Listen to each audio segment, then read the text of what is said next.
Muy bien, buenas noches. Soy el alumno Oliver Miguel García Melendres. En esta ocasión vamos a hablar del tema de la tarea Conceptos de divulgación y duración de los derechos de autor. Soy alumno por parte de la Universidad de Guadalajara en el Centro Universitario de Ciencias de la Salud. En este caso es la materia de propiedad intelectual. Bien, primero que nada, creo que tenemos que conocer qué es la Ley Federal de Derechos de Autor. En este caso, sabemos que esta ley salvaguarda el acervo cultural de la nación, protege los derechos de los autores, artistas, intérpretes, ejecutantes, directores y productores en relación con sus obras artísticas o literarias, otorgándoles derechos de carácter personal y en este caso también de carácter patrimonial.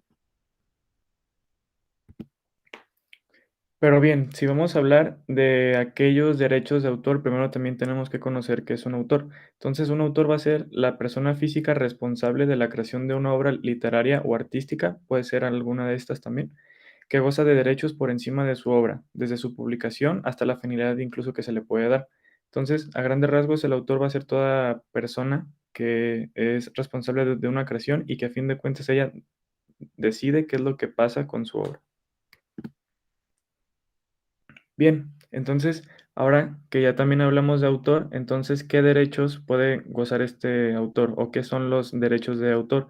El derecho de autor es el reconocimiento que hace el Estado o la nación en favor de todo creador de obras literarias y artísticas protegidas por esta ley.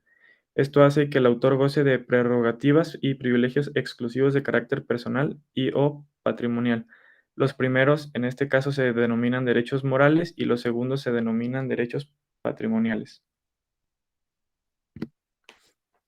Entonces, ahora sí, entrando en materia del tema de la tarea como tal, tenemos que conocer el concepto de divulgación. En este caso, según el artículo 16 de la Ley de los Derechos de Autor, el acto de hacer accesible una obra literaria y artística por cualquier medio al público por primera vez, con lo que deja de ser inédita. Esto se entiende como tal por el concepto de divulgación. Es importante recordar que también hay otros conceptos como lo es publicación, entre muchos otros, pero en este caso nos vamos a enfocar meramente en el de divulgación. Bien, ahora otra pregunta que nos interesa es cómo plasmarlas en un medio físico. Esto se puede contestar según el artículo 17 de esta misma ley, en donde se dice que las obras protegidas por esta ley que se publiquen deberán tener la expresión, en este caso, de la frase derechos reservados o la abreviatura de R, el símbolo de C, que es de copyright, y o el número internacional normalizado, que le corresponde al nombre completo y dirección del titular del derecho de autor y el año de la primera publicación.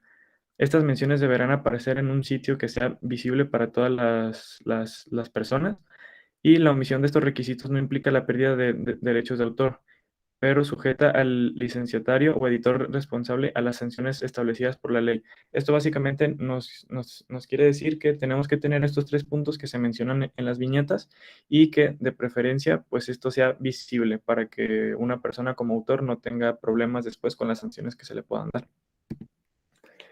Ahora, en cuanto a la pregunta de cuántos duran los derechos de autor, según el artículo 29, los derechos patrimoniales estarán vigentes durante la vida del autor y a partir de su muerte 100 años más.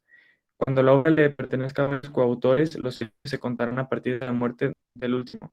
Esto quiere decir que si yo fuera autor de una obra, el día que yo muera, a partir de ese día van a ser 100 años en donde van a ser patrimonio mío. Y si fuera con alguien más, y bueno, por así decirlo, él fallece después que yo, se aplicaría a partir del último. Y también 100 años después de ser divulgadas. Otra pregunta es si se pueden heredar estos derechos de autor. Según el artículo 30 de esta ley, el titular de los derechos patrimoniales puede libremente, conforme lo establecido por la ley, transferir sus derechos patrimoniales u otorgar licencias de usos exclusivos o no exclusivos. Otro punto es que toda transmisión de derechos patrimoniales de autor será onerosa y temporal, en ausencia de acuerdo sobre el monto de la remuneración o del procedimiento para fijarla, así como sobre los términos para su pago. la determinarán los tribunales competentes. Y por último, los actos, convenios y contratos por los cuales se transmiten derechos patrimoniales y las licencias de uso deberán celebrarse invariablemente por escrito, de lo contrario serán nulos.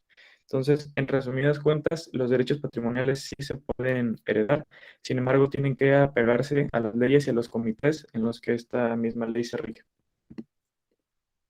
Entonces, para finalizar, le tomé esta película que pues es un tanto reciente, ¿sí? A manera de ejemplo, que bueno, independientemente la película, en este caso pues es Spider-Man, como sabemos Marvel Studios pues es dueño de la obra cinematográfica o de la película como tal.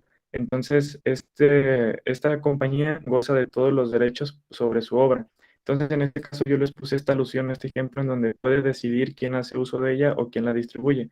En este caso también, por ejemplo, pues la empresa Netflix hace, por así decirlo, un acuerdo con Marvel Studios en donde pagan una licencia. Entonces aquí es en donde podemos entrar en juego, en donde Marvel como compañía puede decidir quién hace uso o quién puede distribuir su película. En este caso, pues se gozan de un derecho monetario o de una ganancia monetaria con el pago de la licencia. Pero es un ejemplo, pues creo yo, sencillo en cómo las, las compañías o los autores de estos mismos deciden, por así decirlo, qué uso se le da o qué uso no se le da. Y en dado caso de que se le dé un uso, sería algún trato de por medio. Eh, y bueno, eso sería todo. Espero haya quedado claro.